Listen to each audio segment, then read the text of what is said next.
ધોરણ 8 maths chapter 1 સમય સંખ્યાઓ ચાલી રહ્યું છે. એમાં સ્વાધ્યાય 1.1 માં આપણે 5 દાખલાઓ ભણી ગયા. આજે છઠ્ઠા દાખલાથી આગળ ચાલુ કરીએ છીએ. સંખ્યા 6/13 ને -7/16 ના વ્યસ્ત વડે ગુણો.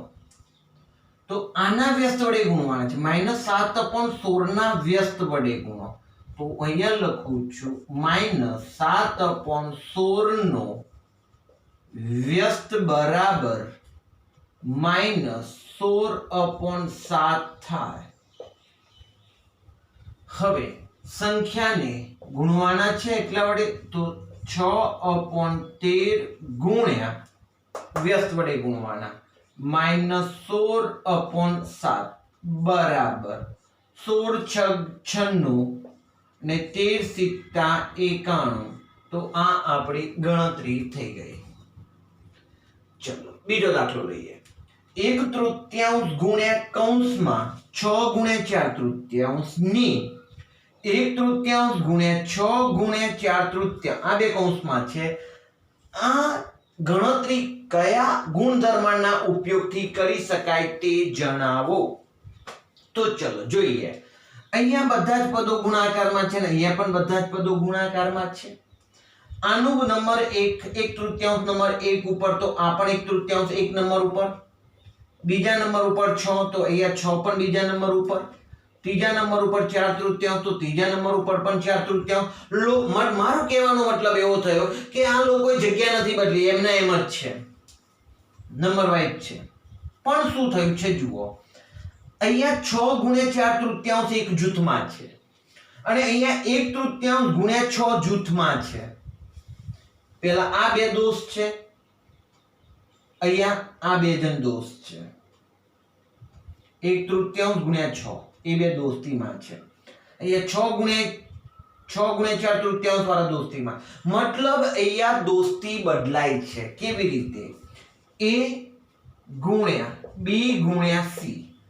પણ હવે A ગુણ્યા B ગુણ્યા C, પેલા B અને C ની દોસ્તી હતી, પણ હવે B કહે છે મારે તો A ની જોડે દોસ્તી કરવી છે. તો આ જૂથ બન્યું કહેવાય. તો આના માટે આપણે જવાબમાં એવું લખીશું કે કયા ગુણધર્મના ઉપયોગથી કરી શકાય. તો ગુણાકારની ક્રિયામાં જૂથના ગુણધર્મનો ઉપયોગ કરી શકાય આ દાખલાની ગણતરી કરવા માટે. ચલો હવે 8મો સવાલ. શું 8/9 એ -1.1 નો વ્યસ્ત છે? જોવું પડશે હા કે ના. એક તો પહેલા ના જ પાડી દેવી છે મારે. તો કેમ સર? ધન છે તો એ ઋણ છે, એટલે કે વ્યસ્તમાં અંશ છે, છેદ અંશ એવું થાય ખરું, પણ ચિહ્ન ના બદલાય કે પ્લસ નું માઇનસ ના થઈ જાય. એટલે મને તો પહેલાથી જ ખબર પડી કે ભાઈ આનો વ્યસ્ત નથી. તો 8/9 એ સંખ્યા -1.1 નો વ્યસ્ત નથી. મેં તો માઇનસ ચિહ્ન જોઈને કીધું, પણ એક્ચ્યુઅલી ગણતરી કેવી રીતના કરવી પડે એની વાત. આપણે બે વ્યસ્ત સંખ્યાઓનો ગુણાકાર 3/5, તો એનો વ્યસ્ત 5/3 નો ગુણાકાર આપણને ઓલવેઝ હંમેશા શું મળતો હતો ભાઈ? 1. તો હવે આપણે અહીંયા ચેક કરીએ કે 8/9 ગુણ્યા -1.1 બરાબર 8/9 ગુણ્યા માઇનસ, હવે જો 8 એકા 8 ને 1 9 એનું મિશ્ર સ્વરૂપ બનાવીએ. 8 એકા 8 ને 1 9 અષ્ટમાંશ. ચલો હવે જોઈએ તો 9 ઉડી ગયા, 8 ઉડી ગયા, માઇનસ ચિહ્ન આવ્યું, -1 વધ્યા. દોસ્તો બે વ્યસ્ત સંખ્યાઓ જો હોત તો એમનો ગુણાકાર -1 ના આવે, પણ 1 આવવો જોઈએ. 1 નથી આવતો, અહીંયા -1 આવે છે. બે વ્યસ્ત સંખ્યાઓનો ગુણાકાર 1 થાય છે. અહીંયા એક ગુણાકાર નથી, -1 આવે છે, એટલે ગુણાકાર 1 જ થાય છે. પણ અહીંયા -1 આપ્યું માટે એ વ્યસ્ત સંખ્યા નથી. -1 is not equal to આપણે 1 કરીએ કે એ 1 નથી માટે એ વ્યસ્ત સંખ્યા નથી. ચલો એવો દાખલો અહીંયા છે. શું 0.3 અને એ 3.1/3 નો વ્યસ્ત છે? જોઈએ. વ્યસ્ત છે કે નહીં આપણે પછી લખીશું. તો એ લખી 0.3 એ 3.1/3 નો વ્યસ્ત છે કે નથી એ પછી લખીશું. ગણતરી કરીએ. 0.3 ગુણ્યા 3.1/3 કરીએ. 0.3 એટલે આપણે શું લખવાના? 3/10. પોઈન્ટ હટાવો, અભિયાન પોઈન્ટ કાઢ્યો, 3/10 મૂક્યા. Okay sir. ગુણ્યા 3 તરી 9 ને 1 10 તૃતીયાંશ. ચલો છેદ ઉડવાના. 10 10 3 3 ઉડી ગયા. 1 યસ સર 1 આવી ગયો તો વ્યસ્ત છે. 1 આવે છે તો અહીંયા લખીશું 2 વ્યસ્ત સંખ્યાઓનો ગુણાકાર. 2 વ્યસ્ત સંખ્યાઓનો ગુણાકાર 1 થાય છે માટે 0.3 એ 3.1/3 નો વ્યસ્ત છે. અહીંયા 9 સુધીના દાખલા પૂરા થયા. ત્યાંથી હવે આગળ. હવે દાખલા નંબર 10 જવાબો લખવાના છે, પ્રશ્નો છે. એવી સમય સંખ્યા કે જેનો વ્યસ્ત ન હોય. કોનો વ્યસ્ત નથી મળતો? સર 1 નો વ્યસ્ત મળતો હતો. કેટલો હતો? 1/1 એટલે 1 જ. 1 નો 1 જ મળતો. -1 હતો તો -1/1 એટલે એને -1 જ કહેવાય. -1 હોય તો -1 મળતો. 0 નો વ્યસ્ત નતો મળતો. આપણે અસ્તિત્વ નથી એવું કહેતા. અને તમને એવું પણ કીધેલું કે તમારે 5/0 કરજો ઘરે જઈને તો તમારા કેલ્સીમાં કે મોબાઈલમાં આવો ઈ લખીને આવી જશે. ઇન્ફિનિટિવ ઇંગ્લિશમાં ઇન્ફિનિટી અથવા આવો ગાણિતિક સંકેત આવે જુદી જુદી જો. પણ ટૂંકમાં એનું અસ્તિત્વ નથી. તો એવી સમય સંખ્યા કે જેનો વ્યસ્ત નથી. તો 0 એ એવી સમય સંખ્યા છે કે જેનો વ્યસ્ત અસ્તિત્વ ધરાવતો નથી. બીજી વાત, એવી સમય સંખ્યા કે જે તેના વ્યસ્તને સમાન હોય. એવી કઈ સમય સંખ્યાઓ છે? સર 1 નો વ્યસ્ત 1 જ આવતો, -1 નો વ્યસ્ત પણ -1 જ આવતો. તો 1 અને -1 એવી સમય સંખ્યાઓ છે કે તેમના વ્યસ્તને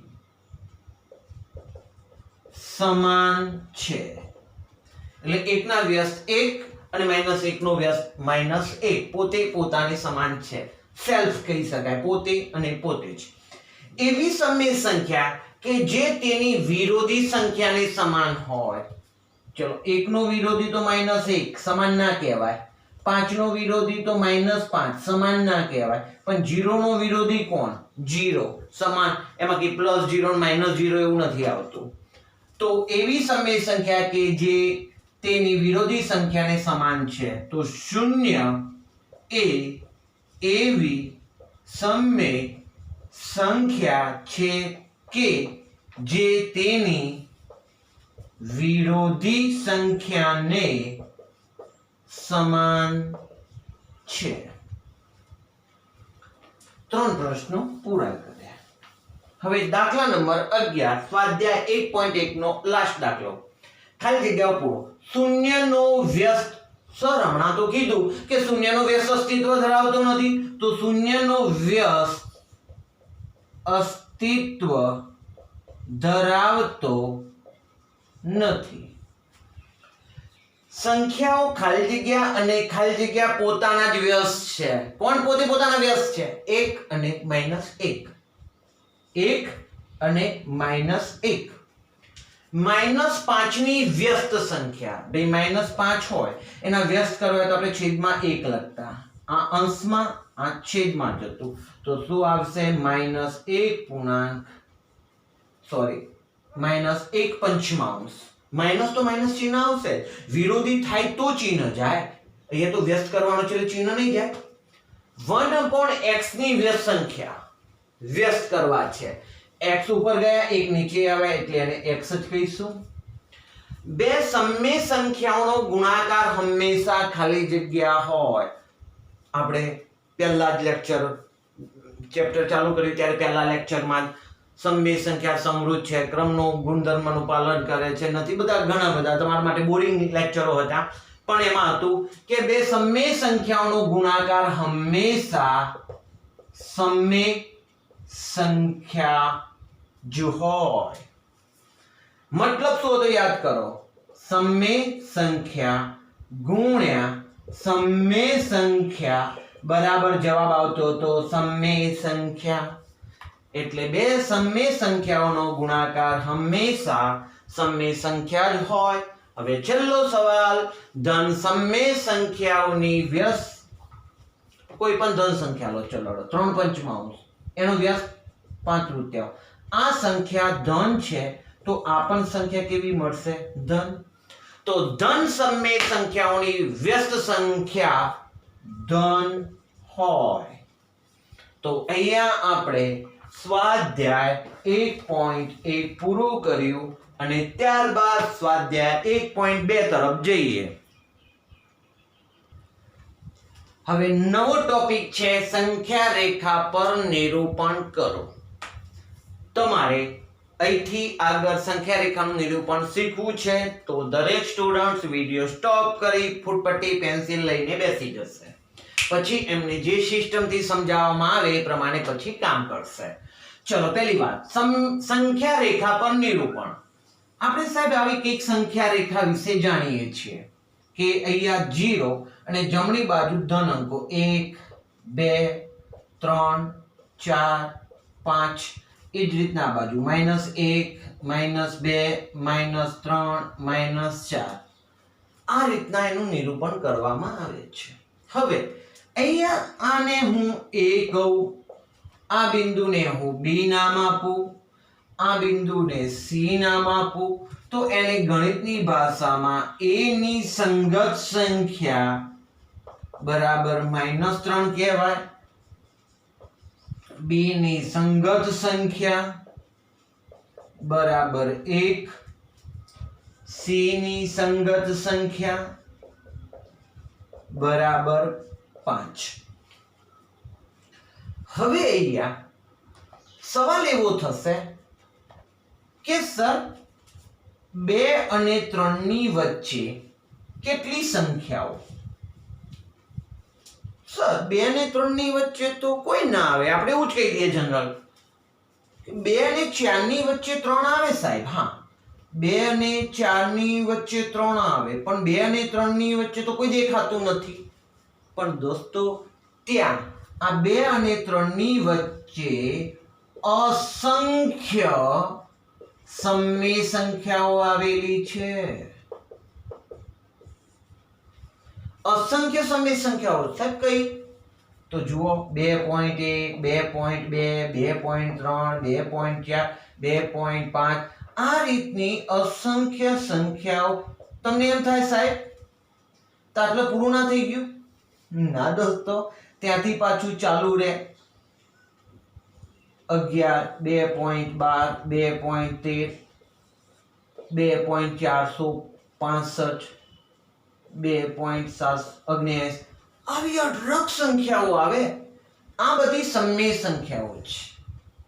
હા, 2 અને 3 ની વચ્ચે કયો ધન પૂર્ણાંક આવેલો છે? તો કોઈ પૂર્ણાંક નથી, આ બધી અપૂર્ણાંક સંખ્યાઓ આવેલી છે. ચલો હવે વાતને થોડી આગળ લઈએ. હવે આપણે કોઈ સંખ્યા આપણને આપેલી હશે, સમય સંખ્યા હશે, એ સંખ્યાને સંખ્યા રેખા ઉપર આપણે દર્શાવી છે. તો વાત સમજીએ. 3 ને સંખ્યા રેખા પર નિરૂપણ કરો. હો સાહેબ, શું? અમે તો એક લીટી દોરી દઈ, સંખ્યા રેખા દોરી દઈશું. 0. હવે ફૂટપટ્ટીનો 0 રાખીશું. અહીંયા જ્યાં 1 આવે ત્યાં 1 લખીશું, 2 લખીશું, 3 લખીશું, 4 લખીશું. આ બાજુ -1 -2. સર 3 કીધેલા છે તો લો આવી ગઈ, અને આના ઉપર શું લખીશું? 3. પણ હવે આવી સંખ્યાઓ તમને નથી આપી, થોડી ઓકવર્ડ રકમો આપી છે, તો એ પ્રમાણે જોઈએ. હવે બીજી વાત, હવે 2.3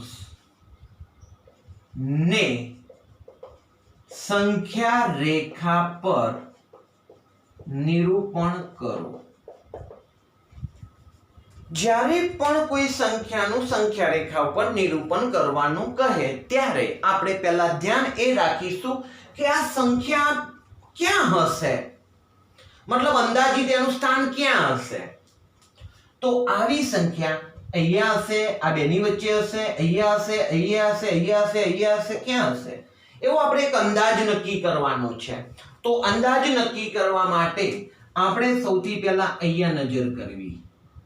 2 છે, તો આવી સંખ્યા આપણને ક્યાં મળશે? 2 હોય તો 2 અને 3 ની વચ્ચે. જોઈએ, લખું છું. 2.3 એ 2 અને 3 ની વચ્ચે આવેલી સંખ્યા છે. કેમ? મેં આગળના 2 ને જોઈને નક્કી કર્યું. 2 હોય તો 2 પછી 3. જો અહીંયા 5 હોત તો 5 અને 6 ની વચ્ચે. અહીંયા 7 હોય તો 7 અને 8 ની વચ્ચે. તો હવે એના ઉપરથી આપણે ઘણા બધા દાખલાઓ અહીંયા લખ્યા, ધ્યાન આપશો. 1.2 ક્યાં હશે? અહીંયા 3 કરો તો આનું અંદાજિત સ્થાન કહો મને. આગળ કોણ છે સર? 1 છે ને, તો 1 અને 2 ની વચ્ચે. 1 અને 2 ની વચ્ચે. સારું. 3.2 તો અહીંયા કોણ છે? 3. 3 અને 4 ની વચ્ચે.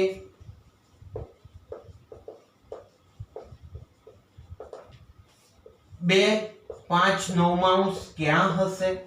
સર અહીંયા 2 છે તો 2 અને 3 ની વચ્ચે. 2 અને 5 ના લખતા, 2 પછી કોણ આવે? 3 આવે, તો 2 અને 3 ની વચ્ચે.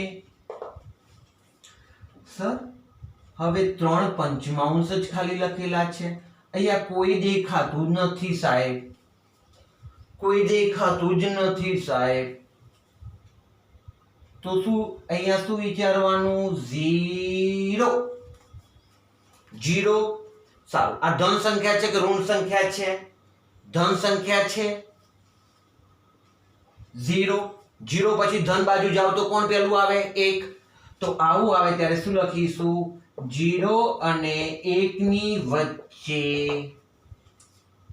ડાયરેક્ટ સમજી જવાનું.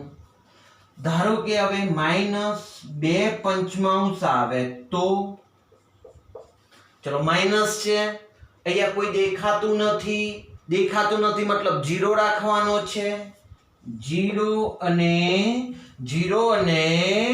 સર આ બાજુ જવાનું છે. 0 અને ઋણ તરફ જઈએ એટલે -1 મળે, તો 0 અને -1 ની વચ્ચે -2.3 4/5 ક્યાં હશે? તો -2. તો અહીંયા -2 પછી કોણ? -3. તો -2 અને -3 ની વચ્ચે જોઈ લઈએ 5/7 ક્યાં હશે? સર કોઈ દેખાતું નથી, તો 0 અને ધન તરફ જાઓ, 0 થી ધન તરફ જઈએ તો 1 આવશે, 0 અને 1 ની વચ્ચે. તો દોસ્તો આમાંથી આપણને ખબર પડશે કે પહેલા તો સંખ્યા ક્યાં છે. તો અહીંયા મને ખબર પડી કે 2 અહીંયા હતા, એ આ 2 જોઈને મેં 2 અને ધન બાજુ જવાનું હતું, 2 અને 3 ની વચ્ચે આવેલી સંખ્યા છે. હવે આપણે નિરૂપણ કરવું હોય ત્યારે સૌથી પહેલા તમને એક આઈડિયા આપી દઉં, હિન્ટ આપી દઉં, એ પ્રમાણે જ કામ કરીશું. તમે જ્યારે ભાગ પાડો ને ત્યારે આટલો ભાગ લીધો તો પછી આટલું દૂર ન લેવાય. આ ભાગ આટલો છે તો બીજો ભાગ પણ એટલો જ લેવો પડે. આનું ખાસ તમારે ધ્યાન રાખવાનું છે. ચલો હવે આને દર્શાવવા છે. ક્યાં છે? 2 અને 3 ની વચ્ચે આવેલી સંખ્યા છે. સંખ્યા રેખા આપણે દોરીશું 2 અને 3. ચલો પહેલા 2 ને દર્શાવી દઈએ. એક આપણે ટપકું કરીએ, 2 લઈએ.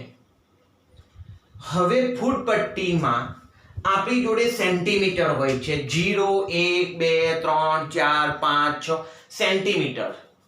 તો આપણે અહીંયા ફૂટ પટ્ટીનો 0 મૂકીશું.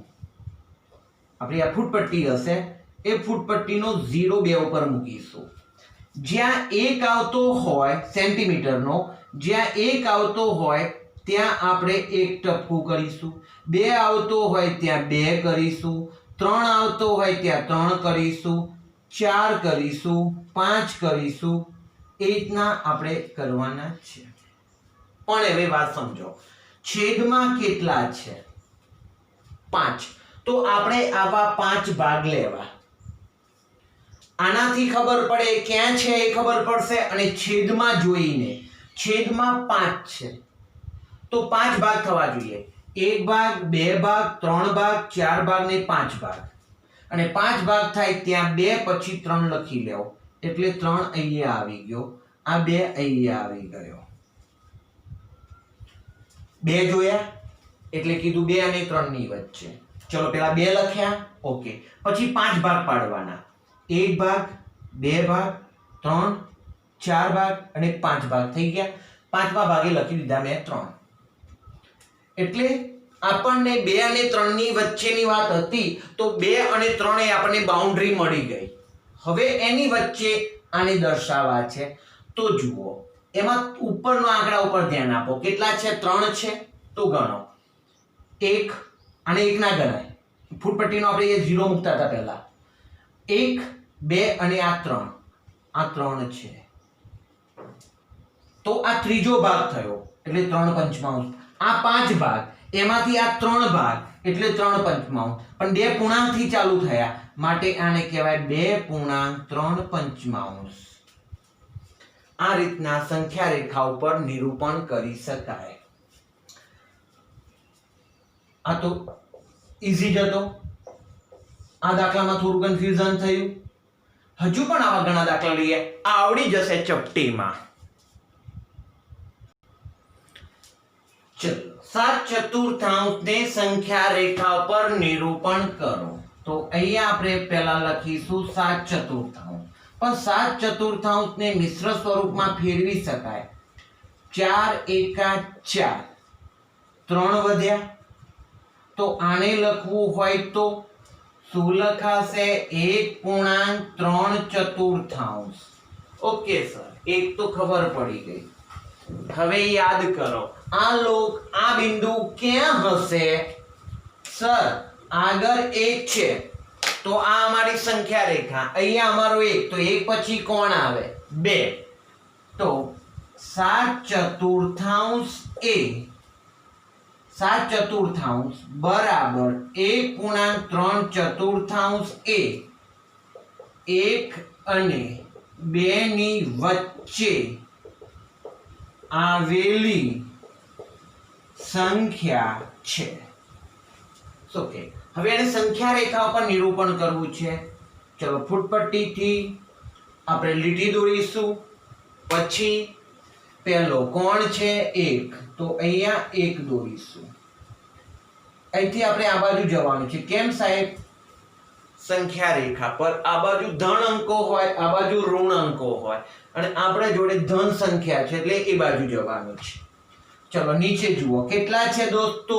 4 છે ને, તો આપણે એ 4 ભાગ પાડવાના છે. ફૂટપટ્ટીનો 0 અહીંયા મૂકીશું.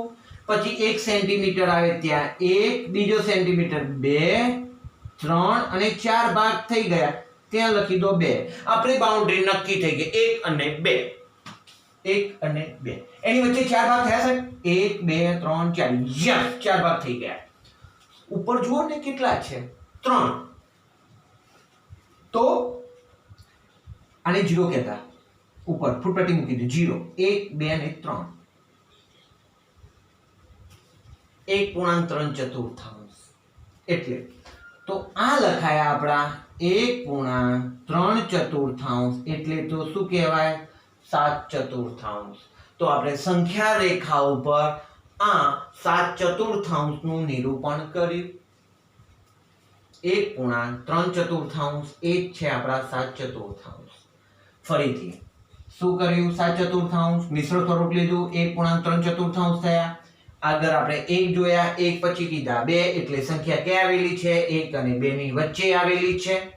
ઓકે, પહેલા 1 લખ્યો, પછી નીચેના છેદમાં 4 જોયા એટલે 4 ભાગ પાડ્યા. 1 2 3 ને 4 ભાગ પાડ્યા. ચોથા ભાગે લખી દીધા આપણે 2. પછી ઉપર તગડો છે મતલબ ત્રીજો ભાગ લેવાનો છે એટલે 1 ભાગ 2 ભાગ અને ત્રીજો ભાગ એને કીધું આપણે 1/3/4 મીન્સ કે શું? 7/4. તો આ રીતના આપણે સંખ્યા રેખા ઉપર નિરૂપણ કર્યું. ચલો એવી જ આપણે એક બીજી સંખ્યા લઈએ અને એનું સંખ્યા રેખા ઉપર નિરૂપણ કરીએ.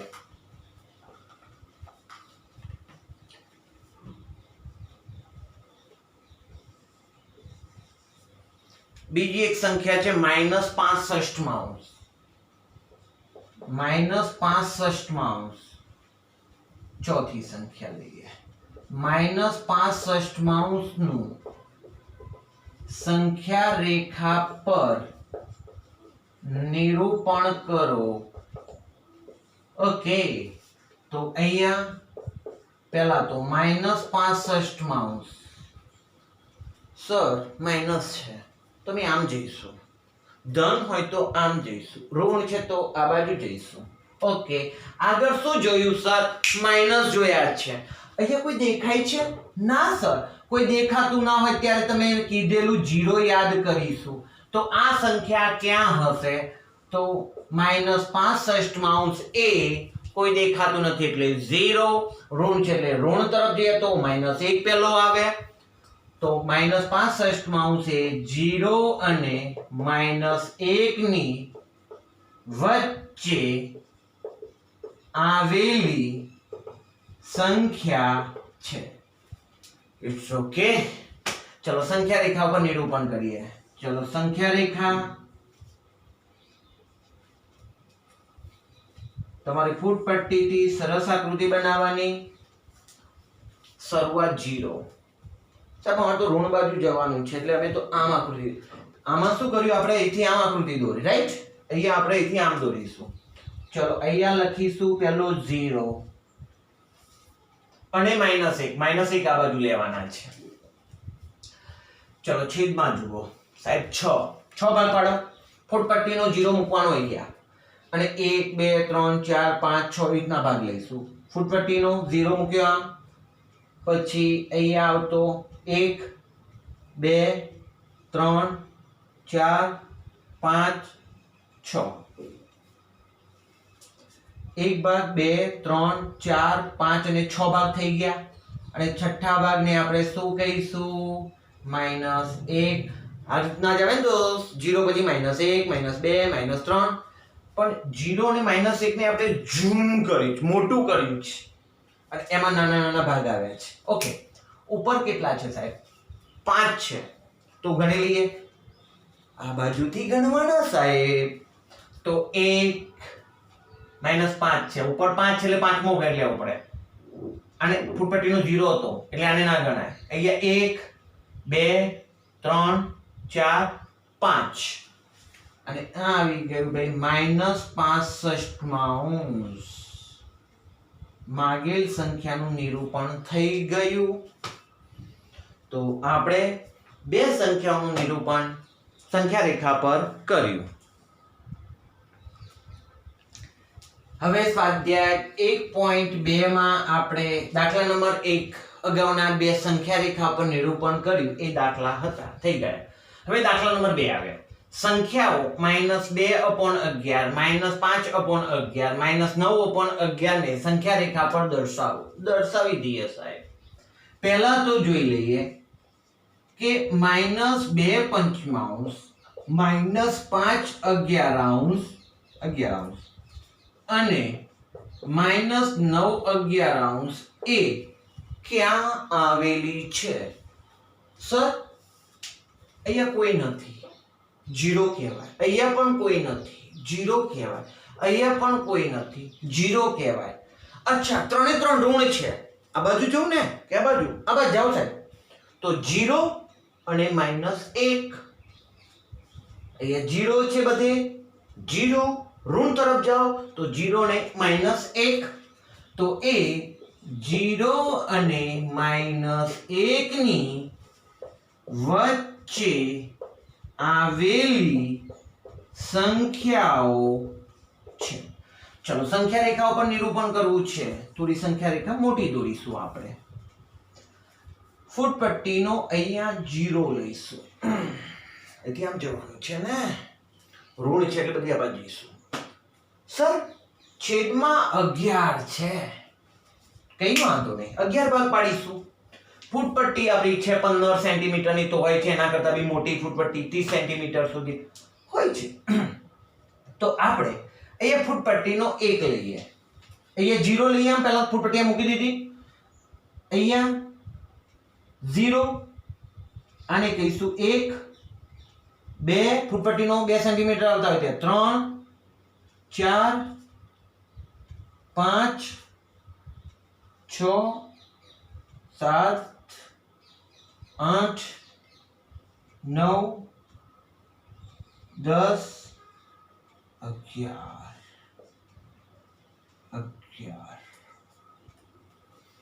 તો 0 અને આને કહીશું -1. બાઉન્ડ્રી બંધાઈ ગઈ. 0 અને 1, 0 અને -1 0 અને -1 ની વચ્ચે એક ભાગ, બે ભાગ, 3 4 5 6 7 8 9 10 અને 11 ભાગ થઈ ગયા. થેન્ક યુ સર, 11 ભાગ થઈ ગયા. હવે આ બાજુથી ગણો સાહેબ, -2 વાળા. તો આને તો આપણે ફૂટપટ્ટીનો 0 ગણતા, 1 અને 2 સાહેબ, આ 2 તો આને કહેવાય -2/11.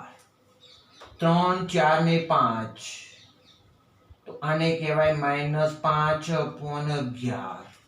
6 7 8 9 તો આને કહેવાય -9/11.